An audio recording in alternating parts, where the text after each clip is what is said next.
Hello friends, welcome back to my channel. ఈరోజు video వచ్చేసి రీసెంట్గానే తెలంగాణలో జగిత్యాల డిస్టిక్లో ఒక ఎలక్ట్రిక్ స్కూటర్ అయితే కాలిపోవడం జరిగిందనమాట. ఇది జరిగి చాలా రోజులు లేదు, ఇప్పుడు ఎందుకు చేస్తున్న వీడియో అని మీరు అనుకోవచ్చు.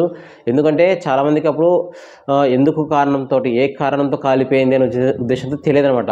సో సింపుల్ బ్యాటరీ పేలిపోయింది కాలిపోయింది అని అనుకుంటున్నారు. ఆ బ్యాటరీ ఎందుకు పేలిపోయింది, కారణాలు ఏంటిని మొత్తం ఎక్స్ప్లెయిన్ చేస్తాను. సో ఆ కంపెనీ ఏది, కంపెనీలో ఏ మోడల్కి యాక్సిడెంట్ చేయదో చెప్తాను అనమాట.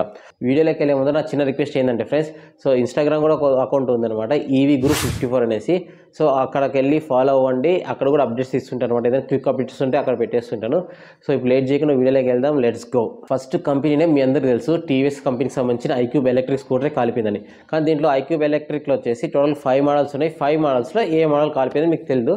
సో మోడల్ ఏమొచ్చేసి ఐక్యూబ్ 2.2 kWh అనమాట. ఎలా చెప్తున్నానంటే, సో కస్టమర్ అంటే బాధితుడు ఏం చెప్పినాడంటే, ఒక 3 months బ్యాక్ 1,22,000కి కొన్నా అని చెప్తున్నా అనమాట. సో ఆ ప్రైస్లో ఉన్న electric scooter TVS iQube 2.2 kWh మాత్రమే అనమాట. మిగతా మోడల్ వచ్చేసి TVS iQube 3.4, iQube S, so iQube ST 5.1, next 3.4 కూడా ఉన్నాయన్నమాట. ఈ మిగతా మోడల్స్. సో ఈ మోడల్ ఎందుకు కాలిపోయింది? ఇన్ని ఇయర్స్లో దాదాపు 3 to 4 years నుంచి టీవీఎస్ ఐక్యూబ్ అనేది ఉంది. అప్పట్లో జరిగిన ఇన్సిడెంట్స్ ఇప్పుడు ఈ చలికాలంలోనే ఎస్పెషల్ ఎందుకు జరిగిందని మీకు డౌట్ రావచ్చు. సో ఎందుకు జరిగింది అంటే, అవి ఎందుకు జరగలేదు, ఇవి ఎందుకు జరిగినాయి. సో జనరల్గా ఓల్డ్ మోడల్స్కి వచ్చేసి టీవీఎస్ ఐక్యూబీస్కి వచ్చేసి charger rating 650 what charger friends. So normal charger అనమాట. బట్ ఏమంటే ఈ టీవీఎస్ ఐక్యూబ్ 2.2 kWh వచ్చేసి 950 వాట్ ఛార్జర్ ఇవ్వడం జరిగింది. అంటే చాలా ఫాస్ట్ ఛార్జర్ అనమాట ఇది. సో ఫాస్ట్ ఛార్జర్ ఇవ్వడం వల్ల ఏమవుతుందంటే, మనము ఆ ఛార్జర్ పెట్టినప్పుడు ఛార్జింగ్ అనేది ఫాస్ట్గా ఎక్కిస్తుంది అనమాట. సో ఫాస్ట్గా ఎక్కించేటప్పుడు హీట్ అనేది ఎక్కువ జనరేట్ అవుతుంది.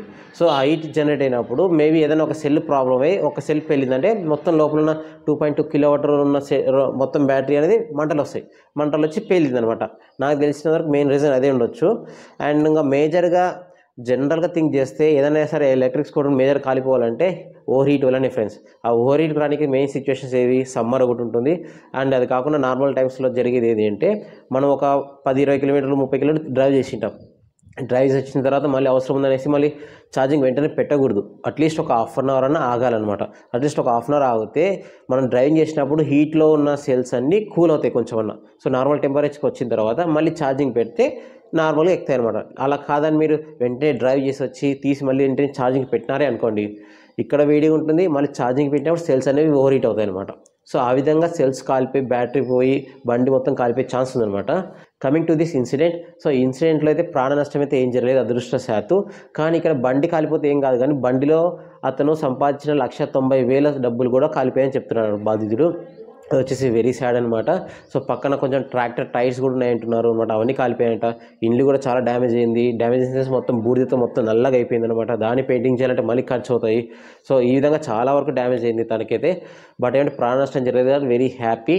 బట్ ఇక్కడ జరిగిన ఇన్సిడెంట్కి ఇంతవరకు కంపెనీ అయితే ఎటువంటి రెస్పాన్స్ అయితే ఇవ్వలేదనేసి విన్నాను ఇప్పటిదాకైతే. సో ఏదన్నా ఇనిషియేటివ్ తీసుకొని ఎందుకు జరిగింది అని ఒక ఇన్వెస్టిగేషన్ చేసి ఒక రిపోర్ట్ ఇచ్చింటే బెటర్ అనిపించింది నాకైతే. సో నాకు తెలిసినంత వరకు అయితే బికాజ్ ఆఫ్ 950 వాట్ ఛార్జర్ ఈ ఇన్సిడెంట్ జరిగింది ఎక్స్పెక్ట్ చేస్తున్నా. ఎందుకంటే ఇంతవరకు ఐక్యూబ్ ఎలక్ట్రిక్స్లో ఎటువంటి ఫైర్ యాక్సిడెంట్ జరగలేదు. ఓన్లీ ఈ కొత్త బ్యాచెస్ మాత్రమే జరిగింది అనమాట. దట్టు ఆయన 3 months బ్యాక్ అంటున్నాడు కాబట్టి ఆ వెహికల్ వచ్చి కూడా వెహికల్ లాంచ్ కూడా రీసెంట్గా కాబట్టి ఫస్ట్ బ్యాచెస్లో ఏమైనా చిన్న ఫాల్ట్ ఉండడం వల్ల కూడా జరిగే ఛాన్స్ ఉందన్నమాట. సో ఆ విధంగా జరిగిందని ఎక్స్పెక్ట్ చేస్తున్నాను నేనైతే. సో కంపెనీ అట్లీస్ట్ రెస్పాండ్ అయ్యి తనకి ఏదన్నా నష్టపరిహారం కట్టే బెటర్ అని ఎక్స్పెక్ట్ చేస్తున్నా. సో మోస్ట్లీ చేయరు, ఎవరు పట్టించుకుని ఉంటారు, చేసుకుంటూ పోతే అందరికీ అడుగుతారనేసి పట్టించుకోదు కంపెనీ ఇలాంటిది.